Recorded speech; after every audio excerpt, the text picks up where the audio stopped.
What if I told you at the height of World War II, there was a secret Nazi plot that would have changed history? A plan to assassinate the big three: Roosevelt, Stalin, and Churchill.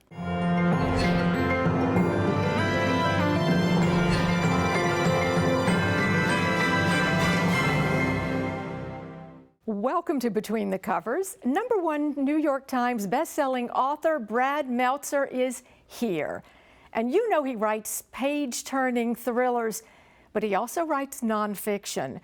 And today we're looking at the Nazi conspiracy, the secret plot to kill Roosevelt, Stalin, and Churchill.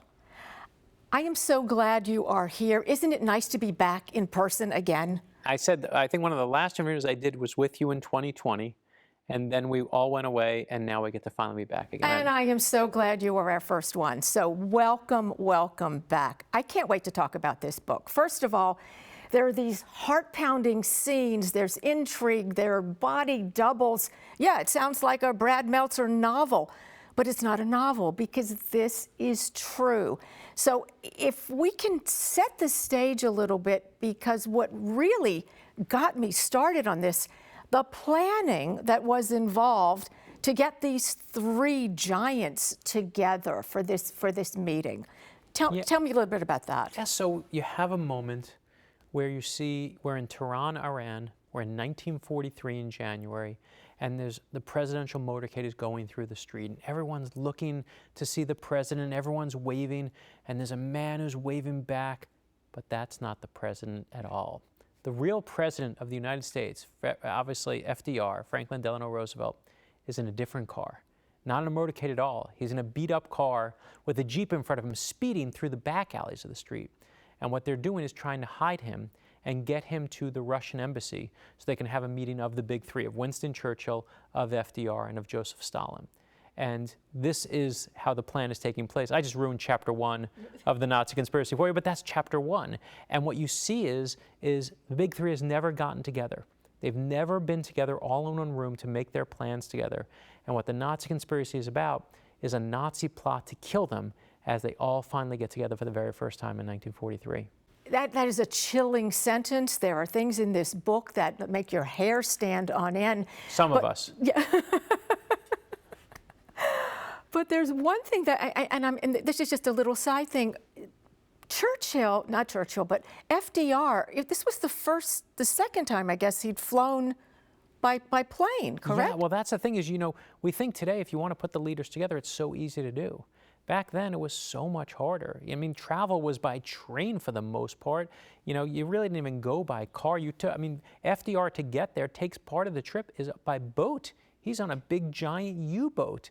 Can you imagine? So you're talking, one of the things that they had when they wanted him to leave is they said, if you leave, you have to understand no legislation can be passed while you're gone. And the Constitution requires certain amounts of time from when a law is voted to be yes, and the president has to vote on it. So they're trying to just figure out how do we get there and back quickly enough for the technology limits that they have. So the technology is the smallest part of it, plus you got a bunch of Nazis trying to kill you as you're trying to do all this. So logistics is one thing, but gamesmanship and egos, oh my goodness.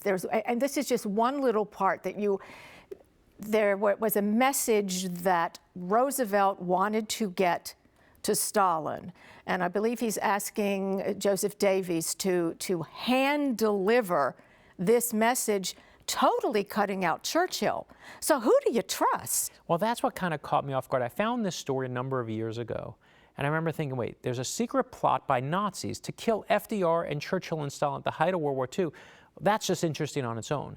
But what you just pointed out is exactly what got me, which is just how impossible it was to manage not just three egos, not just three countries, but also the dynamics that no one was fully committed to anyone else. We now tell the story of Churchill and Roosevelt were dear friends and they had each other's back. That's not how it was, right? FDR had his agenda because he wanted what's best for the United States. FDR agenda is different than Churchill, who wants what's best for, of course, the British. And Stalin is being slaughtered by Nazis on a daily basis in Leningrad, one of the biggest murders ever to happen in a city in all of history. He's trying to just keep his people alive. So it's completely tenuous. And so you have exactly what you said is FDR says, wait a minute, we got to do what's good for us. Don't tell Churchill what we're doing. Let me talk to Stalin first and get him in line with me. And you're literally watching these guys who are such great friends, or supposedly great friends, work around each other to get what they really needed in this moment in time. It's like I'm thinking, there's not enough room for the egos of these three men to fit into one room. And the security issues, they get there, like you said, they had to move FDR to the Russian compound. What could go wrong? Yeah, I mean, what happens is, right, they say, wait a minute, we think that the American compound has been compromised. And now you go, well, we can't stay here. So Churchill says, well, you should come stay with me in the British compound. And Stalin says, you should come stay with me in the Russian compound. So who do you trust? Who has the better place? Which one's going to be best for all of them to meet? And don't forget, FDR also can't walk. He's in a wheelchair, which of course is being hidden for most of the country, but you have to take into account too, maybe putting him in Churchill's might be good for one meeting, but is it good for where all of them are going to meet? And you're watching all of this. It's gamesmanship is what's really happening. And on top of that, it's not just egos, but these giant personalities. So we have a moment, one of my favorite moments in the whole book is you see that FDR invites Churchill to come to the White House for the first time. And they come and they have this great meeting. And they walk in, Churchill says, I want my drinks and I want my bath and I want my stuff. And he's making that White House like it's his own, and it's wonderful. And they walk in on Churchill one day, and Winston Churchill is completely naked out of the bath. And he turns around, and this incredible personality, Winston Churchill, looks and says, the Prime Minister of Britain has nothing to hide from the President of the United States. And I was like, we have to put that in the book. It's just one of the great moments of history. These are human beings at the end of the day, and they're trying to figure out what's best for themselves and for their countries. And at this moment of pure madness, right? The whole world is at stake. World War II is such an amazing topic, and we all love it. But the reason we love it is because there's rare moments in time where we know who's good and we know who's bad. Look at our culture today, where we're all fighting on different sides. We know who the bad guys are. We know who the good guys are. And what I love is you see them push back. You see the good guys not just win, but push back and do the right thing at this moment where you know, absolutely know, millions of lives are truly at stake. It wasn't also just a bed of roses at the compound where Churchill was either. You're talking about a valet stealing information. Yeah, so his own, I don't want to ruin this part, but let's talk about it. You have, obviously, everyone, when the Nazis find out that Winston Churchill and Joseph Stalin and FDR are all going to be together, you know what they think? We have the greatest thing of all in any war planning. We have an opportunity. And once there's an opportunity to really damage the war effort, they, of course, pour resources. They have teams of Nazis jumping down and paratrooping in the middle of the night to get there. You have secret spies who are working the other side. You have Winston Churchill's, as you said, own valet secretly giving information. And we think we're so smart and we've got it all together. We don't realize how much the Nazis had cracked of all of our information. And this isn't the late days of the war in 1945. This is the heart of it.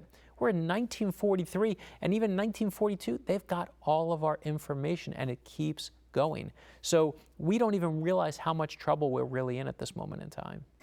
We have to talk about some of the characters, because the plot is one thing, but there are these peripheral characters who just blew my mind. And one is the man in Tehran who, from what I'm gathering, I think he thought the Germans had forgotten about him. Yeah, Franz Mayer, right. So Franz Mayer is basically the smallest guy on the totem pole, right? He's a guy who they put in, here you are, you're in the Nazi party, you figured that I've got my spot, and they station you of all places, not in Germany, you're not going to Russia, you're not going to the forefront of everything, you're going to go to Tehran. And he's like, what? This is where I got? This is not going to be good. But then it winds up just out of pure, blind, dumb luck. Guess where the meeting between Churchill and Stalin and FDR is going to take place? It's in Tehran. But he'd been there for years. And he's been there. He's a mole inside Tehran, and is hiding there, thinking, well, hopefully I'm going to get this underground network of people going. I'm going to get everyone on our side. We're going to find people who are loyal to the Nazi cause. We're going to build this underground team. And he thinks, maybe we can do something one day, but they don't really care about him.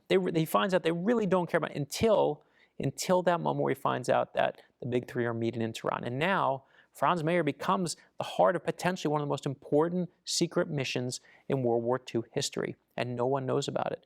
And I don't want to ruin this part of it, but needless to say, they bring another group of paratroopers in, and you know, because you've read it already, everything goes wrong for them. Nothing can go right for them. Their leader, winds up, I won't say whether he dies or not, but he dies.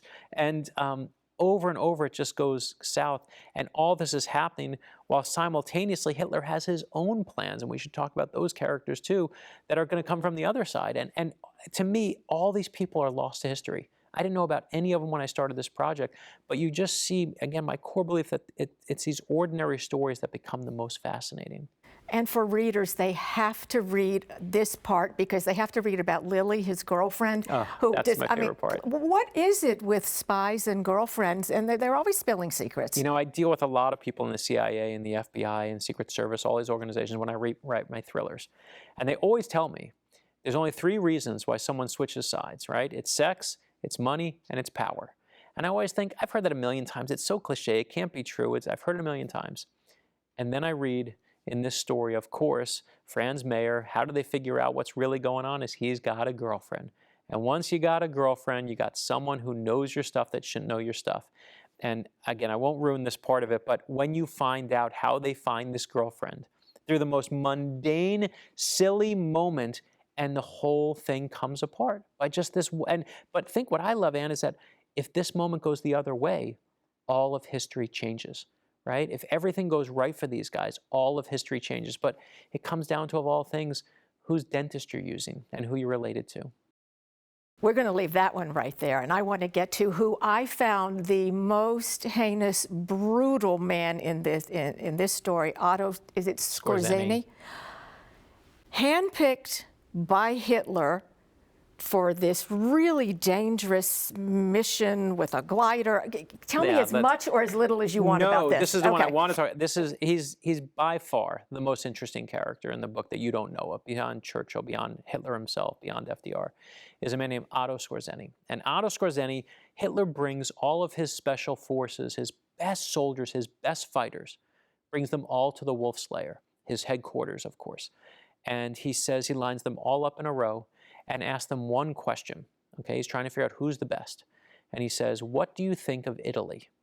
And every single one of the men give an answer that says, oh, Italy is an ally of the Reich, and so we support them. And they say, oh, we of course are loyal to the Reich, and we're so loyal to you, to the Fuhrer. And Otto Skorzeny, at the end of the line, takes a chance. And he instead raises his hand and says, sir, I am from Austria. And he knows, it's a gamble in that moment, he knows that Adolf Hitler is from Austria.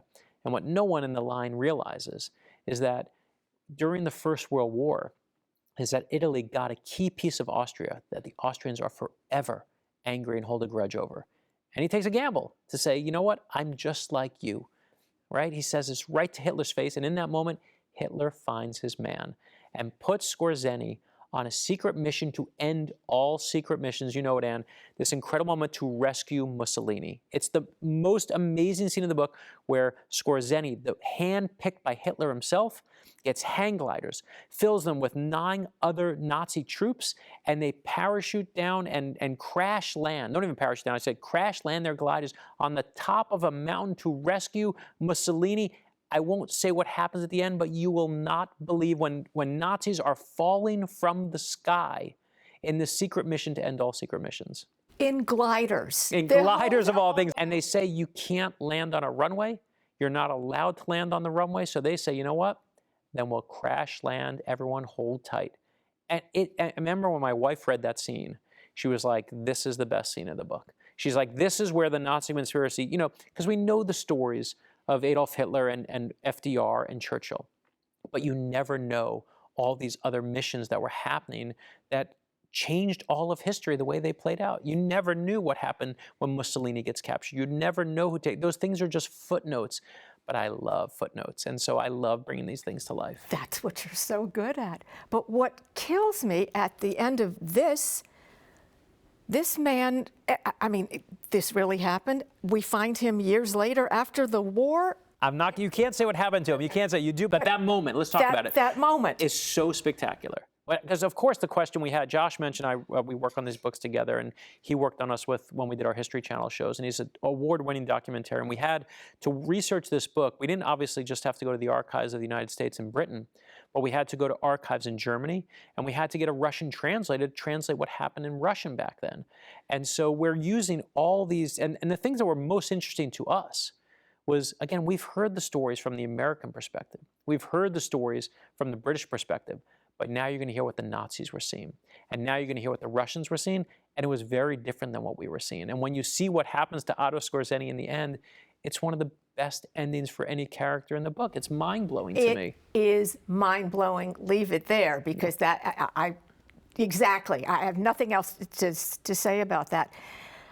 Tip of the iceberg here with anti-Semitism. I want to talk about that for a little bit, because in this book, you are very explicit.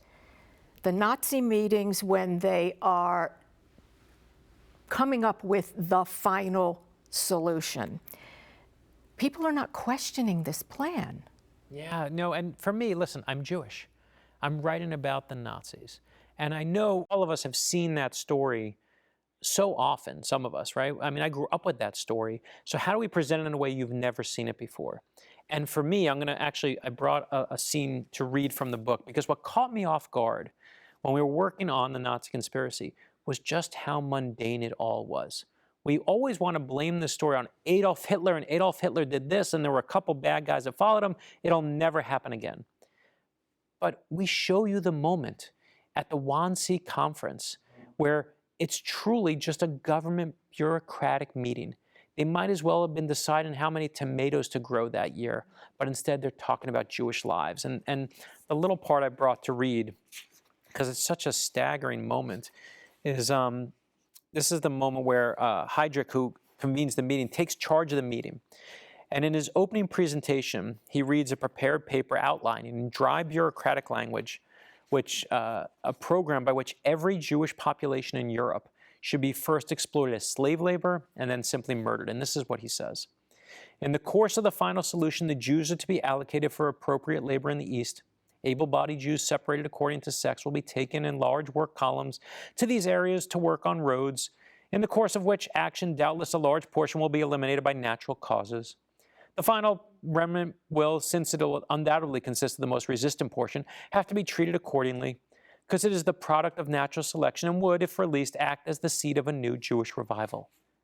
And it's just in a boring bureaucratic report. And the thing that we concluded after studying this is we all blame it on one person. We tell, Hitler did this.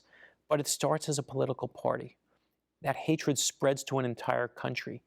And all the time, when the bureaucrats, and literally just in a government meeting, are saying, here's what we're going to do, we're going to kill them all, here's where they're all hiding, here's where we're going to find them, nobody says no.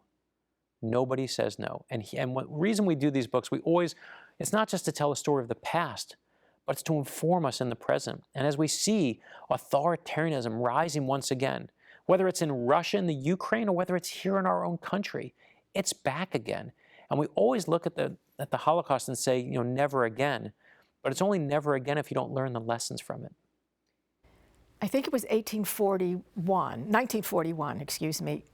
There was this horrible massacre in Ukraine, since we're talking about Ukraine, a mass grave of 30,000 Jews killed in a matter of days. And the wild part was we wrote that scene and wrote that part before the invasion of Ukraine happened. I wondered about that. And when we got to that moment, we were proofing the book and we said, oh my gosh. So of course we were adding to it and trying to figure out how to read up. But we found that, and it just became eerily prophetic to where we are. And it's striking to me, when we did the book about the plot to kill George Washington, we were trying to write about what great leaders do. When we did the plot to kill Abraham Lincoln, we wanted to show what a great leader does when the country's divided in two. Because that's what the country was. That's what the country still is right now. What Abraham Lincoln did in that moment is, instead of saying, well, I hate the other half and just stay with me, is he said, no, we should be together. His inauguration speech said we should be friends, not enemies. That's what great leaders do. And it's the same thing in the Nazi conspiracy. The one thing that I believe now, after studying FDR, after studying Lincoln, after studying Washington, writing books about each of them, what the best presidents do is it's not the ones that run on the best platforms. It's not the ones who have the best votes or the most votes. It's all nonsense. What the best presidents that all of us agree on do is they're faced with a disaster. And the question is, how do you handle that disaster? And we're once again, as a culture right now, on a potential disaster. And it's amazing to watch us all as human beings, because it's all of our responsibility, struggle with what's going on. I wish we had the answer to how you defy hatred, but what I want to do now, because I think this is the perfect time, is to pivot to your other series, which is children's biographies, and they're called Ordinary People Change the World. You've done Anne Frank, Neil Armstrong, Ben Franklin, Jackie Robinson. The new one is John Lewis. Wonderful time to do this. Tell me about the series. Tell me why John Lewis. Yeah, and it goes right to your last question we were talking about. I mean, how do you change all this hatred that's coming in this world? And my conclusion is it's really hard to change adults. I wish it were easy. I wish you read the Nazi conspiracy and you're enlightened and you just go, I know how to be a good person. And honestly, my belief has become over time is it's really hard to change adults' minds. So I'm going to focus on kids. I'm going to give my kids, what I wanted for my kids were lessons of kindness and compassion, values that we have forgotten about, humility and perseverance. So we did I Am Abraham Lincoln, and we did I Am Rosa Parks, and I Am Albert Einstein, I Am Amelia Earhart. My daughter loves animals, so I did I Am Jane Goodall for her. My son loves sports. I said, here's Jackie Robinson. My youngest loves Lego and creating. I did I Am Walt Disney for him. I Am Jim Henson for him. I Am Leonardo da Vinci to show him the power of creativity. And then I looked around to where the world is right now. And that's why we always pick our heroes. And of course we had to do John Lewis. We had done I Am Martin Luther King Jr., but it's John Lewis who shows us, even more than Dr. King does, the power of peaceful resistance, the power of getting into what he calls good trouble. And that's what I Am John Lewis is all about, is me trying to introduce my own kids and helping people build libraries of real heroes for their kids, their grandkids, their nieces, and their nephews. It is such a beautiful book. Thank you for sharing it with me. And how many do we have now? Yeah, so we're on now 32 books. We're building a true library. We just did Muhammad Ali. We did Malala. You know, we get requests from everyone. We did I Am Pei, because people are like, where's your Asian hero? We did Frida Kahlo for creative kids. And I love working on these books. And John Lewis, I always wind up writing them for my kids and my nieces and my nephews. But I always wind up getting things for myself. And John Lewis talks about, he says, how when people hate you so much, when everyone's fighting against you, how do you get through it? And he says, faith. He says, but not just blind faith. He's like, you got to really, he says, his phrase is, you got to make a way out of no way. And boy, when I look around where the world is right now, and I worry about where we are, it gives me faith to go, we're going to make a way out of no way. And if I can teach my kids that, I've given them the best gift I can give them. Absolutely, a way out of no way. I hate to ask, but is there one in the works after John Lewis? There are always, are always ones, there are many in the works. So we are going to be doing, by the time you see this, so the next book out after John Lewis, we're doing our first autistic hero. We're doing I Am Temple Grandin. And I got to spend time, you know, when we did I Am Martin Luther King Jr., John Lewis was my advisor for the book. He actually helped with the book. He, of course, has passed away. I saw him at Miami Book Fair a number of years ago. But the people who were at March with him, his team and his staff helped me with I Am John Lewis. With Temple Grandin helped us. So I got on the phone with her and she helped us really figure out her story in the best way possible. So that's the next one in the series. That's great. What a good choice. We're going to even switch gears again here. We've talked about Nazi conspiracy. We've talked about the kids' books. Talk about you for the couple of minutes that we have left. Your favorite story as a child that made you want to write? Oh, it's so funny. My favorite story was my grandfather told me a story. It was actually not even a book. It was a story my grandfather told me. He used to say, Batman and Robin were in the Batmobile. And they had a white van in front of them with the Joker, the Penguin, the Riddler, and Catwoman were inside it. And they were racing after him, and then they caught him. And I would say, tell it again. And he'd say, Batman and Robin are in the Batmobile. And it was the same story. It was like 30 words in the whole story. But he would tell it to me again and again and again. And in that story my grandfather told me, he showed me the power of story, but he showed me the power of kindness. It was probably boring to him for the 95th time, but he knew I loved it. And that story always, always, always inspires me. There is also a power in reading to children and talking with children. Okay, the most interesting place you've ever visited? Lately it's been, the White House is really good. And the National Archives is really good because they take me on secret tours. So they show me things like, they took me to the National Archives. This is one that comes to mind. And they handed me, they used to have loyalty oaths where you swear your allegiance to the country. So George Washington signed the first one. They're all numbered 1, 2, 3, 4, 5. And I think number 4 is signed. And they hand it to me, and it's Benedict Arnold's. And I'm like, oh my gosh, you shouldn't let me touch this. And so I just love the fact that I get to see those secret things. So those are always fun trips to me. That is special. What about a place you've never been but you really want to go? I do want to go. I have an odd desire to go to Russia because I know I shouldn't go to Russia, and I'm not going to Russia. I do want to go to Japan. I've never been to Japan, and I feel like the history now that after doing World War II, but we found some amazing things on the Japanese side that I'd love to research in history. And my last one, your passion for comic books is legendary. So if you could have a superpower, what would it be? See, the answer should be invulnerability, because it means you can't be hurt. That's the right answer, right? That's what you should, but that's no fun. There's no fun in being invulnerable. So of course I want to fly like everyone else.